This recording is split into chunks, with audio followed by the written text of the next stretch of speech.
Good afternoon, Youngstown. We are back with another episode of Belly Left Leadership. I'm your Superintendent, Jeremy Batchelor. Remember, this podcast is about the Belly Left Leadership mantra, but it's also about us really celebrating leadership in general and the great things going on in the Youngstown City School District and in our entire community. And so remember, the Belly Left Leadership mantra is based off of a simple play. And I want to really highlight that today.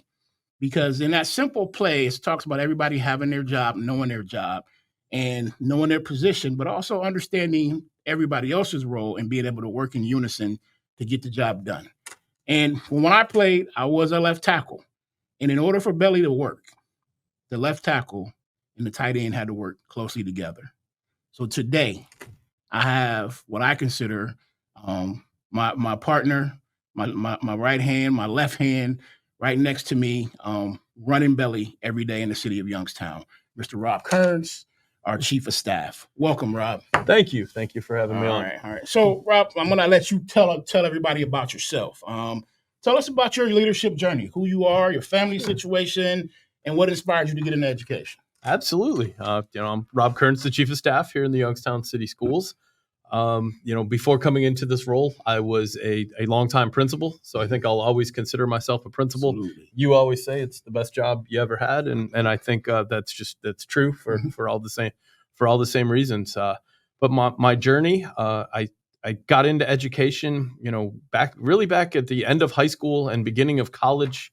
I had a few family members and friends of family that were teachers, and through kind of an aunt of mine, Aunt Linda, and my mom and dad, I think they saw the fit and started guiding me towards it.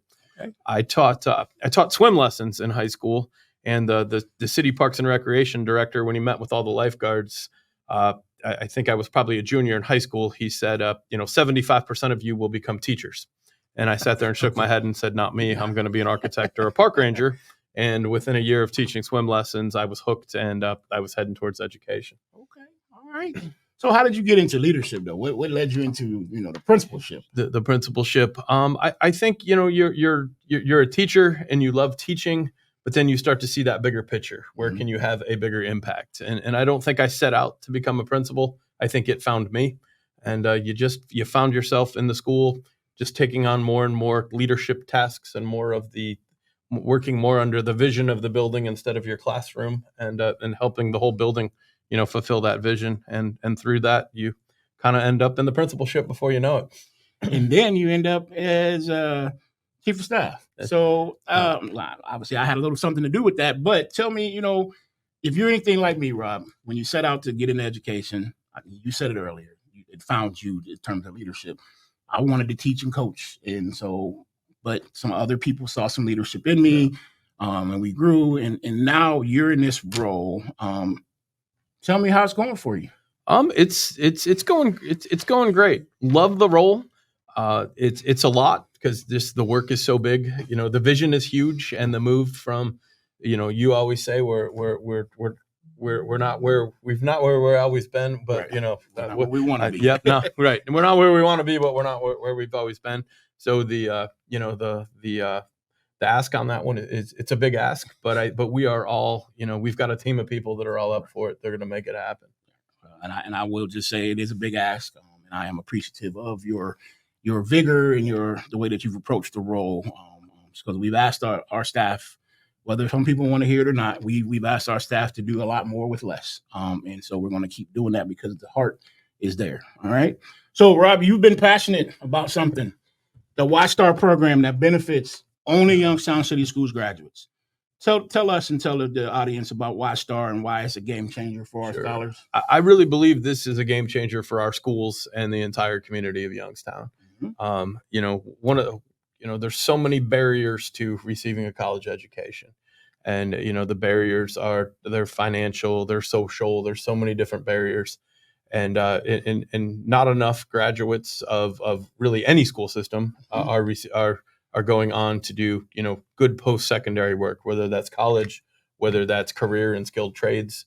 And I think part of our job is, high school, when we were high school principals, is, what, we spent 4 fantastic years, but at the end of the 4 years, what are we going to go do with after you leave us, what are you going to do? Absolutely. And that was always a concern of mine as a principal. At graduation, I would be so excited for our kids, but I'd be so nervous and a little scared for them too, because I saw too many of our kids who are just so capable and so qualified and so ready, not having a plan for the fall. But then I saw all the barriers that were stopping them, through their families, through their social economic, status, through, just not having someone else in their family who's gone through the process before, become a barrier, and see our kids not go on after their success at, in our high schools, not going on to find that success at the next level.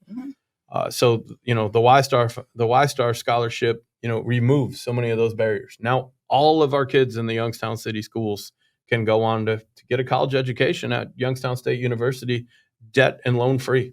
Nothing comes out of their pocket, and they don't incur any debts or loans that they'll have to pay back later.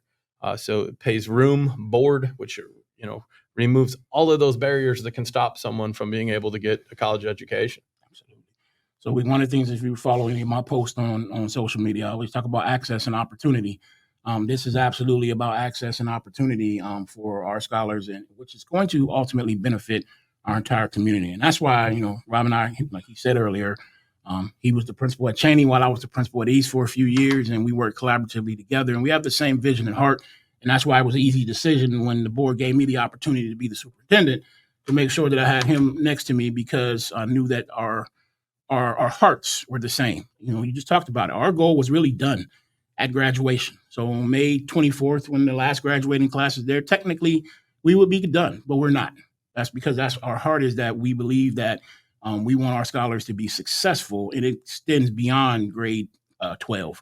So, Rob, I just appreciate your heart for that. Thank you. Because we're not, when our scholars graduate, we're not finished. We've got, and we make it the family business. Absolutely. And I think we both do that with our families. I mean, right now we have one of our graduates who graduated, 2 years ago. Well, it'll be 2 years ago. And, my wife's helping him get through, Absolutely. Get through and navigate this process.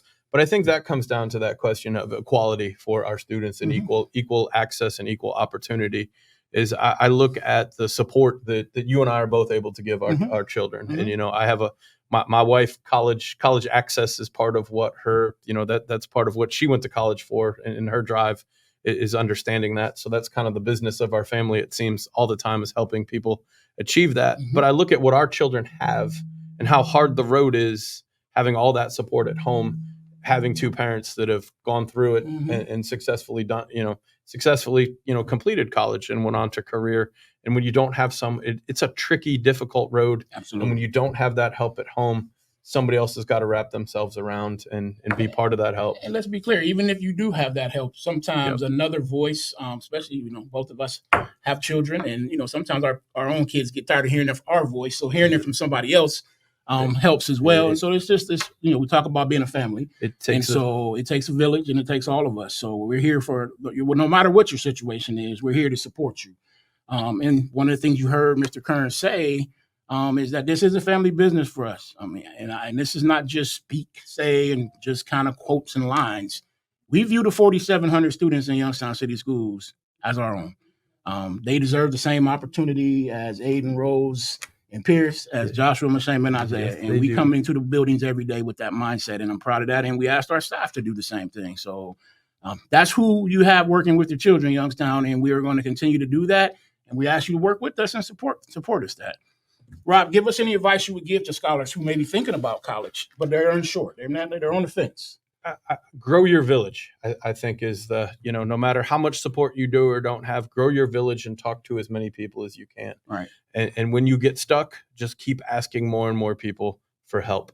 Anytime you're dealing with a process, there's always places where you get stuck. Even if you know the process, there's always places where you get stuck. Just keep asking for help until you get past wherever you're stuck.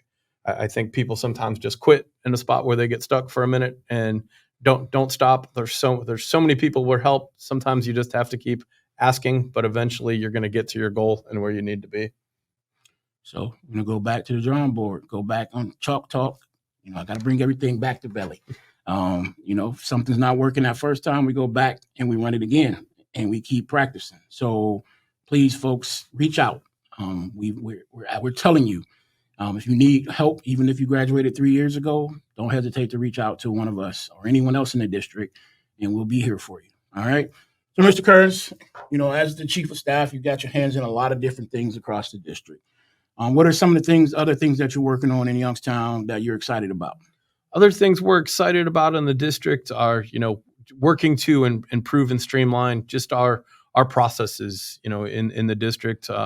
Looking to, we're partnering with some consultants to try to help transportation and improve our transportation services in the district. We know that that's an ongoing concern, and we keep working to help getting better there. Always excited about any chance we get to mentor and help our principals, because I think that's, at the end of the day, I think we all know that having effective principals is probably what makes a school district its strongest. So always love working with our principals and trying to help improve the programming that they touch every day. All right. So, are there any other new projects on the horizon? Anything that the public needs to know that's coming up this summer that maybe we need to let them know about? I think the public probably already knows, but we are moving to school buildings this summer. So the scholars that attend the Volney building in what used to be the McGuffey building, so Cheney Middle School and Volney are flipping buildings. So it's a pretty equal switch that gets them into facilities that fits the size of their scholars. With the Kirkmere building closing and most of their scholars kind of becoming, part of that Volney team, which is exciting for them too. And through that opportunity, we're going to have the ability to make a preschool facility and really just make a state-of-the-art facility for our preschoolers who can really come in there and be surrounded by people who focus on the needs of preschoolers.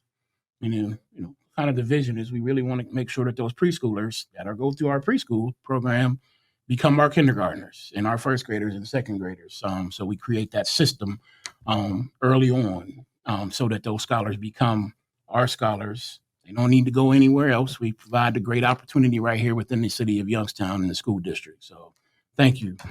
Rob, last question. How do you define leadership?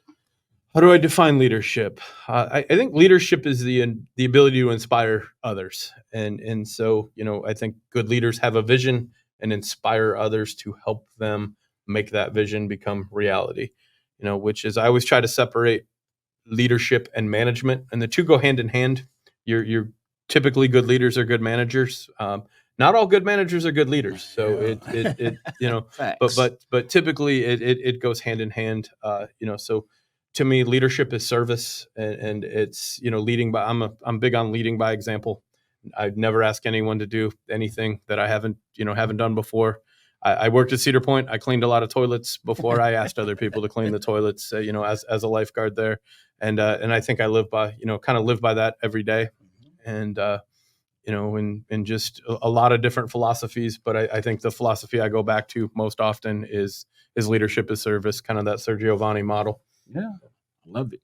So leadership over management, they go hand in hand, but I like that all good leaders are usually good managers, but not quite necessarily the same in reverse. But you got to have all of those skills in order to truly be a leader. And remember, all of us are leaders in this district. It's not just about a title. It's not about the role. It's about the goal. But Mr. Kearns, any last words you want to share with the community, with the school district, or the community at large? Just want to thank the community for trusting us with their kids and their most prized possession. We won't let you down, and we're going to lean into you and lean into helping our community become the best that it can be, and your kids to be the best. Lean into us too, and I think together we are going to help all of our kids get to your vision and their vision for themselves, and our vision for the community. So I'll just follow up. And I want to thank Mr. Kearns for being on. I'll just follow up. So one of the things that he mentioned, we want to lean in, and he said that a couple of times this week in a couple of meetings that we've had. And I like that. And we definitely want to lean in and ask for your help as we move forward. One of the things that we're going to be looking at doing next year is creating almost like a P through 20, hopefully kind of portrait of a learner what that looks like here in the Youngstown community. And we're going to need your input and your help to define that and really make sure that we're doing the things that are creating that learner and giving them the skills and competencies, not so much content, the skills and competencies that they need in order to be successful at the high school level, the middle school level, elementary level, and then beyond, as we've talked about with the Y-Star and other post-secondary opportunities. So we want to get better. We want to keep running it until they stop it.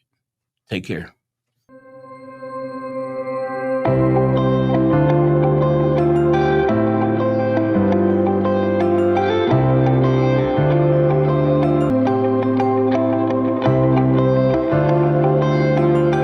This podcast is the property of Showfit Broadcasting and Youngstown City Schools.